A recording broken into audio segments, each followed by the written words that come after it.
नमस्कार. आपल्या सगळ्यांचे स्वाद संगम इन मराठीमध्ये स्वागत आहे.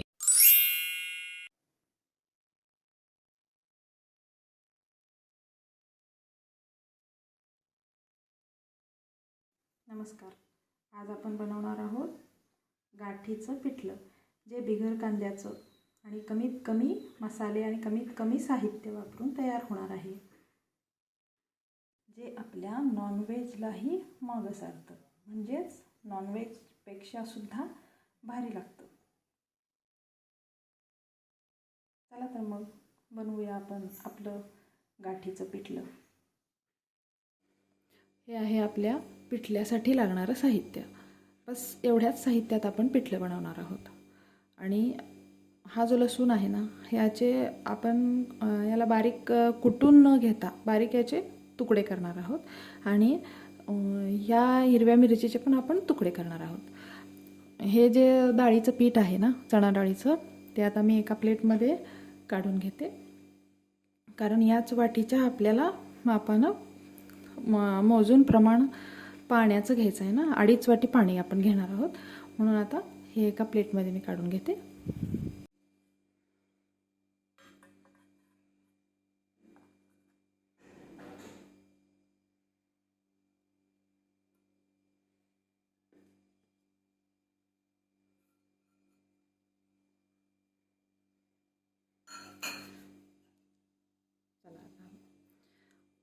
ह्या हिरव्या मिरचीचे आणि ह्या लसणाचे काप करून घेऊया, कट करून घेऊया.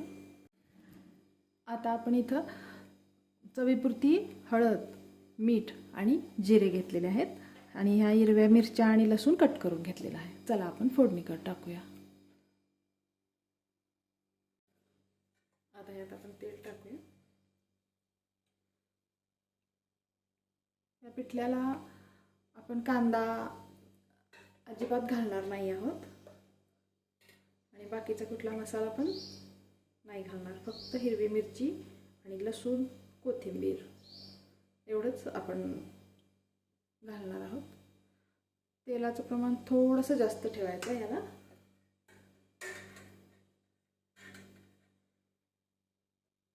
मी पोहे खायचा आपला जो चमचा असतो ना, त्यानं म्हटलं तर एक 3 ते 4 चमचे तेल घातलेलं आहे.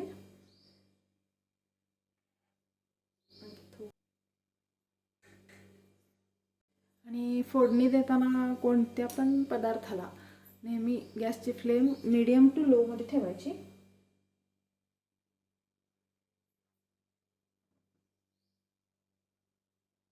जास्त हाय कधी सुद्धा ठेवायची नाही.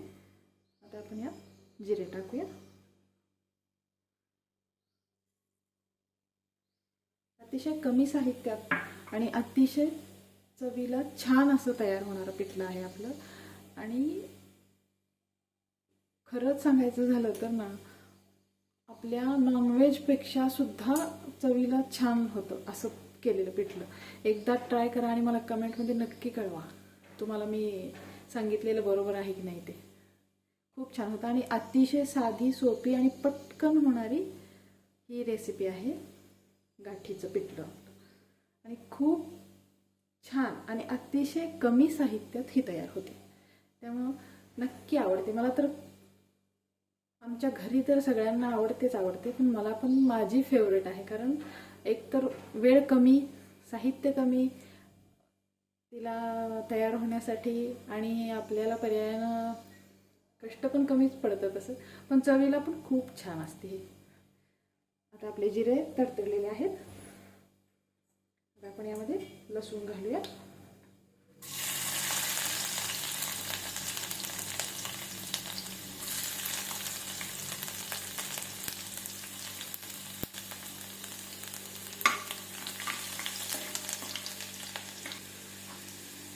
आता माझ्याकडे जी हिरवी मिरची आहे ना, ती थोडीशी कमी तिखट आहे, म्हणून मी प्रमाण थोडंसं जास्त घेतलेलं आहे.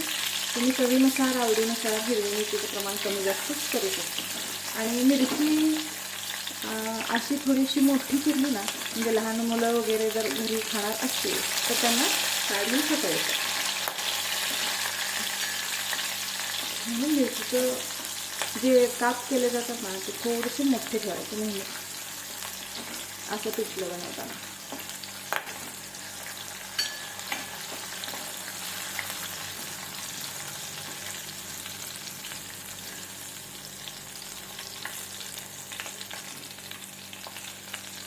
त्यात आपण कढीपत्ता टाकूया.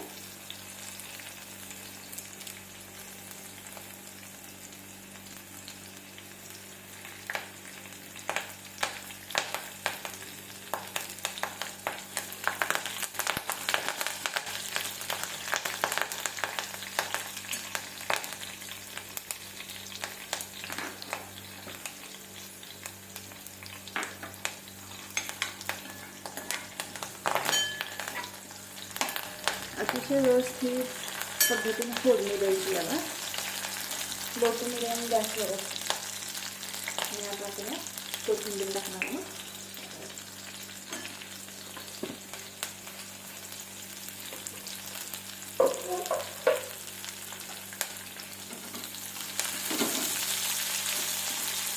आता हळद.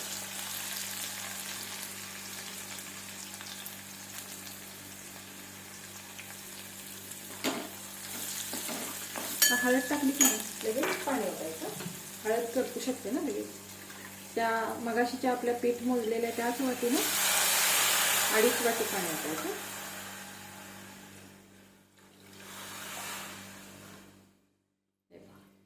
बस. आणि एवढं प्रमाण अतिशय करेक्ट आहे हे. आता आपण यामध्ये मीठ टाकणार आहोत. शक्यतो तेलात मीठ नाही टाकायचं, असं पाण्यात टाकायचं मीठ.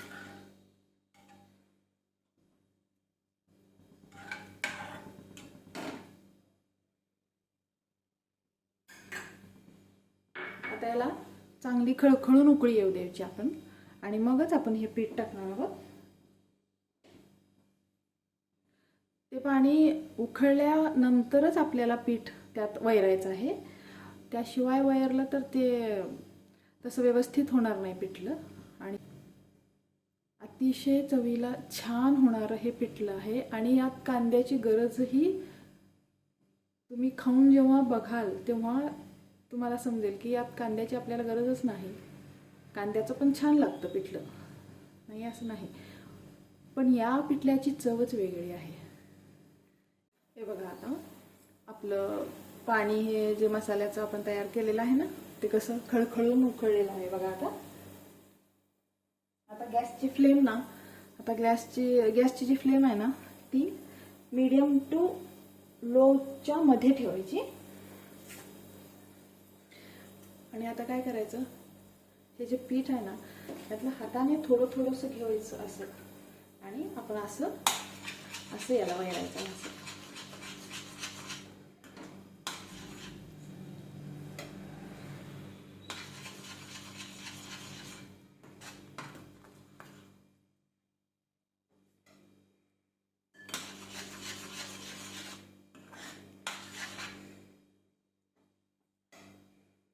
ह्याला पाणी दुसरं घ्यायचं, त्यात टाकायचं आणि गरम पाण्यात असं अगोदर खाली मिक्स करायचं आणि मग यात टाकायचं, असं काही एक करायची गरज नाही आहे.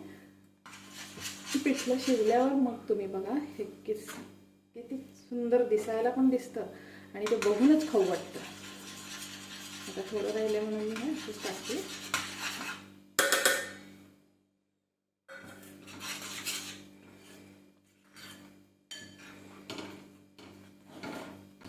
असं याला मिक्स मात्र चांगलं करायचं. गाठी शक्यतो जेवढ्या शक्य होतील ना तेवढ्या गाठी फोडून घेण्याचा प्रयत्न करायचा. आणि सुरुवातीला जरी पातळ दिसत असलं तरी ते परत शिजतं. आणि महत्त्वाचं सांगायचं म्हणजे महत्त्वाची एक टिपच हवं तर समजा, याला पिठल्याला नेहमी चांगलं शिजू द्यायचं असतं. कच्चं अजिबात पिठलं राहू द्यायचं नाही. किमान 10 ते 15 मिनिटं याला चांगलं शिजू द्यायचं. जोपर्यंत त्याला चमक येत नाही ना स्वतःची. पिठलं जेव्हा शिजतं ना तेव्हा आता घट्ट होतं हे शिजताना, आणि जेव्हा पूर्ण शिजतं ना तेव्हा आपोआप पातळ व्हायला चालू होतं. आणि मग त्यावेळेस त्याला एक वेगळीच चमक येत असते. आणि तेव्हा गॅस बंद करायचा. मी सांगतेच आता तुम्हाला, दाखवणारच आहे मी. पण नेहमी पिठलं किमान 10 मिनिटाच्या तरी वरच शिजवावं. कच्चं राहिलेलं पिठलं चवीला पण तसं नाही लागत चांगलं, आणि पोटासाठी पण नसतं चांगलं. त्यामुळं शक्यतो पिठलं किमान 10 मिनिटांच्या वरच, 10 ते 15 मिनिटं शिजू द्यायचं. आता मी ह्याच्यावर झाकण ठेवून याला 5-5 मिनिटाला हलवायचं आहे त्याला.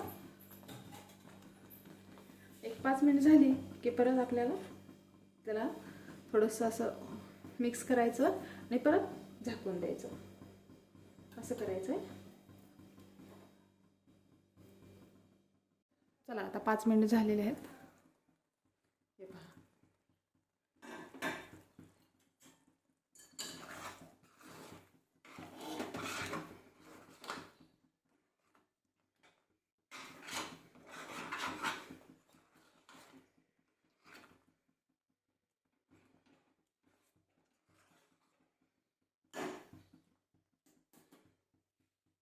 अजून 5 ते 7 मिनिट आपण याला झाकून ठेवणार आहोत.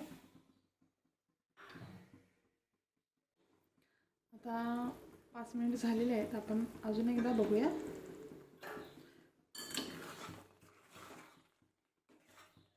हे बघा, आपल्या पिठल्याला कशी एक वेगळी चमक आलेली आहे. तरीसुद्धा अजून एक 2-3 मिनिट आपण याला असंच शिजू देणार आहोत.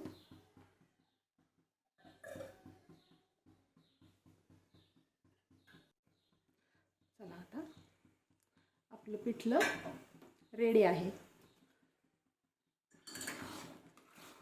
हे बघा, परत पातळ झाले की नाही, थोडंसं अगोदर घट्ट होतं आणि परत पातळ होते. जेव्हा पूर्ण शिजलं जातं ना पिठलं, तेव्हा थोडंसं सैल पडलेलं असतं. आणखी 1-2 मिनिट राहू देऊया. चला आता आपण गॅस बंद करूया. हे बघा, आपलं पिठलं तयार आहे. चला तर आपण सर्व करूया. चला, आपलं पिठलं तयार आहे.